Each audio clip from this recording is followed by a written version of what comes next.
Alhamdulillah pemirsa, Anda masih di Berita Islami Siang. Dan seperti yang tadi saya sudah sampaikan bahwa kita akan mengenal sifat malunya Allah. Ini yang bikin saya penasaran sebenarnya. Allah bisa merasa malu. Kira-kira bagian yang mana? Karena kan Allah udah Masya Allah banget kan, udah luar biasa. Dan kalau mungkin manusia, saya masih paham. Dan yang seingat saya juga bahwa Rasulullah itu adalah orang paling pemalu loh. Iya betul sekali. Tapi terkadang ada manusia yang ingin menghilangkan rasa malunya agar bisa tampil lebih pede dan lain sebagainya. Hati-hati, karena kita biar gimana pun juga harus punya rasa malu. Betul karena sekali. Allah aja punya. Nah, penasaran nih seperti apa sih rasa malu Allah? Langsung kita saksikan. Ini dia. Mengenal sifat pemalu Allah Subhanahu wa Ta'ala.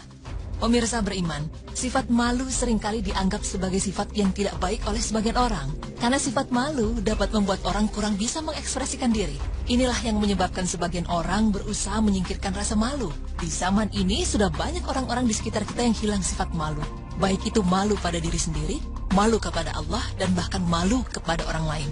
Hal ini sebenarnya sangat bertentangan dengan ajaran Islam, di mana di dalam Islam sifat malu termasuk sebagian dari iman, sehingga tidak dapat dikatakan Subhanahu wa Ta'ala pun mempunyai sifat malu. Sifat malu seperti apakah yang dimiliki Allah Subhanahu wa Ta'ala? Kali ini tim Berita Islami akan memaparkannya untuk Anda.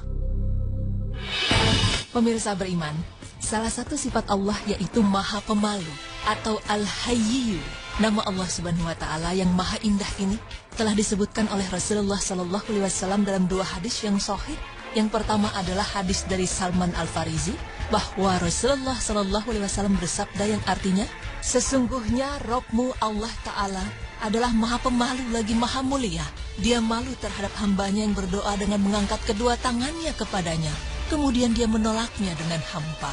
Hadis riwayat Abu Daud 1488, At-Tirmizi 3556, dan Ibnu Majah 3865. Dan hadis yang kedua dari Ya'lah bin Umayyah, bahwa Rasulullah Sallallahu Alaihi Wasallam pernah melihat seorang laki-laki yang mandi di tanah lapang terbuka tanpa kain penutup. Maka Rasulullah naik ke atas mimbar lalu beliau bersabda bahwa sesungguhnya Allah Ta'ala maha pemalu lagi maha menutupi. Dia mencintai sifat malu dan menutupi aib atau aurat, maka jika seseorang di antara kalian mandi, hendaklah dia menutup auratnya.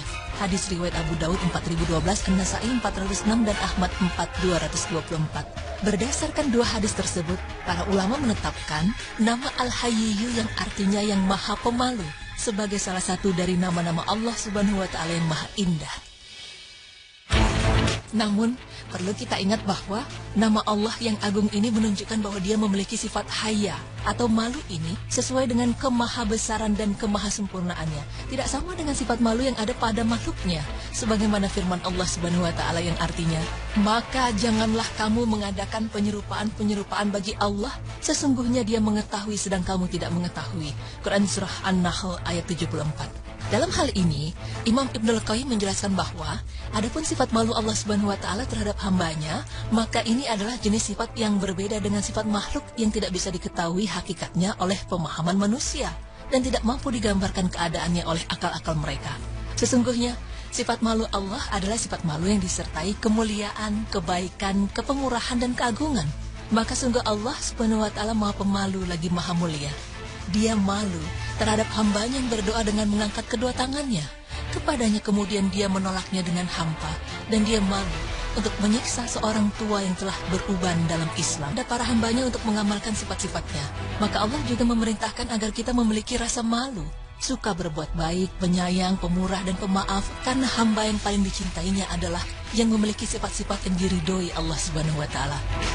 Pemirsa beriman, sifat malu yang Allah Ta'ala cintai pada hambanya adalah sifat terpuji dan mulia yang selalu membawa kepada kebaikan dan bukanlah keengganan untuk berbuat baik dan meninggalkan keburukan.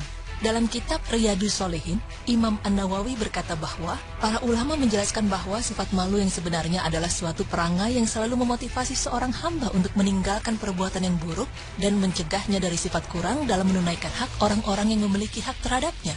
Dan sifat malu yang paling agung dan paling wajib untuk dilakukan adalah malu terhadap Allah Subhanahu wa Ta'ala. Di samping itu, ada beberapa perbuatan baik yang termasuk konsekuensi sifat malu terhadap Allah Subhanahu wa Ta'ala, seperti menutup aurat dan lain sebagainya. Pemirsa beriman, demikianlah penjelasan mengenai sifat malu yang dimiliki Allah Subhanahu wa Ta'ala. Semoga dengan ini Allah Subhanahu wa taala senantiasa melimpahkan kemudahan bagi kita untuk memiliki sifat malu yang dicintainya. Amin ya rabbal alamin.